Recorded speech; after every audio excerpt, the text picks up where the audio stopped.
Calder Willingham, the author of the book and play upon which this film is based, was incensed when producer Sam Spiegel changed the title from End as a Man to The Strange One, largely because Spiegel believed the word strange was a box office draw.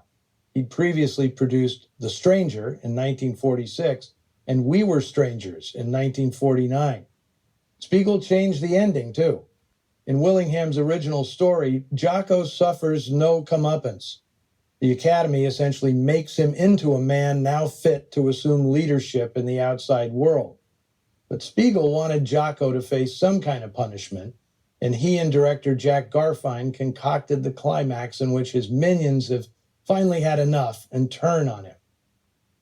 Willingham may have had issues with Spiegel, but it didn't stop the producer from hiring him to work on the script for his next film, The Bridge on the River Kwai.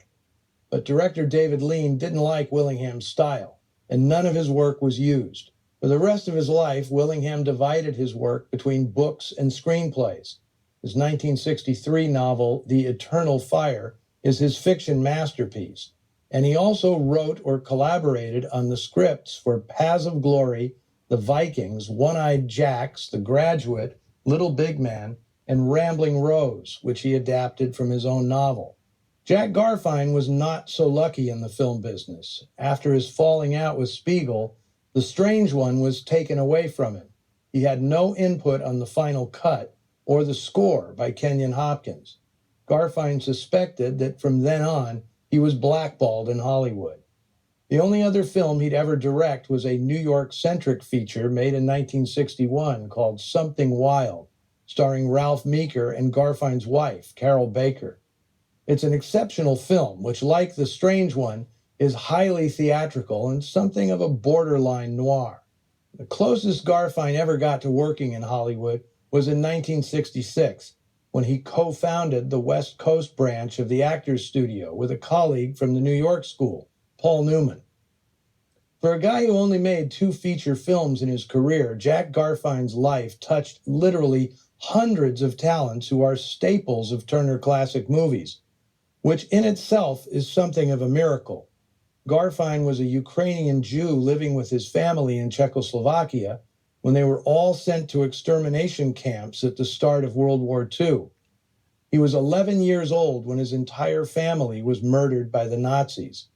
Garfein somehow survived and eventually found his way to New York knowing only 6 words of English. He liked to tell a story about how after he became a theater director, he ran into another concentration camp survivor in New York. When the man asked what he was doing, Garfein complained that he'd just directed a play that had flopped horribly on Broadway. The man embraced him, tears in his eyes, and said, "Congratulations, you directed a play on Broadway." Jack Garfein knew a thing or two about perspective. That's why when colleagues asked if he was upset by his treatment at the hands of New York and Hollywood producers, Garfein would just smile and say, "I've dealt with worse." Jack Garfein died in 2019. July 2nd would have been his 92nd birthday. Cheers to Mr. Garfein. Not an extensive filmography, but an absolutely extraordinary life. Next week, Noir Alley returns to the sketchy confines of Poverty Row for the TCM premiere of another film rescued from oblivion by my Film Noir Foundation. Lee Tracy stars as, what else? A fast-talking, hard-bitten newspaper man in a 1947 obscurity from Monogram Pictures called High Tide. It features a classic setup. In the first scene, a speeding sedan crashes on a rocky shoreline, and in true noir fashion, the occupants recount the plot as the rising tide threatens to drown them. Have I hooked you? Then I'll see you back here next week. Same place, same time.